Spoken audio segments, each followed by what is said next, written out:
that's going to make it enjoyable is to make it more of a dialogue and a discovering together than a monologue. People enjoy discussing more than being told. I mean, wouldn't it be a lot more enjoyable if you and I were discussing this rather than me just doing this as a teaching? But 1 Corinthians 14 does remind us of the importance of a dialogue and having several people giving insight.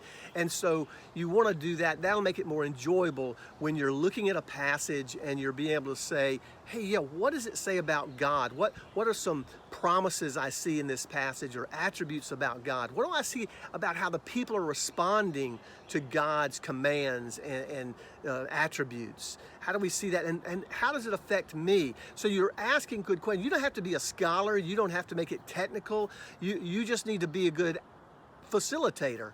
Because again, people like dialogue. They enjoy dialogue more than they do a teaching. And so that's another way to keep it enjoyable.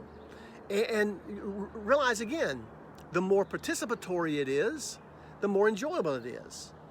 And so that's why you ask questions rather than just kind of try to tell. So you want to make sure most of the time, I'm not saying you don't have time to summarize, like if you have people join kind of into the third study. I mean, I personally like going through creation to Christ. And so some people might jump in on the fourth lesson. So we give a little background and we kind of give a picture of what's going to happen. So there is a time somewhat to do some teaching, but the predominant time is a dialogue and asking questions. Remember in Acts 22, when Paul got saved, there were 3 questions. Who are you, God? What do you want me to do? And then the question was, why do you delay?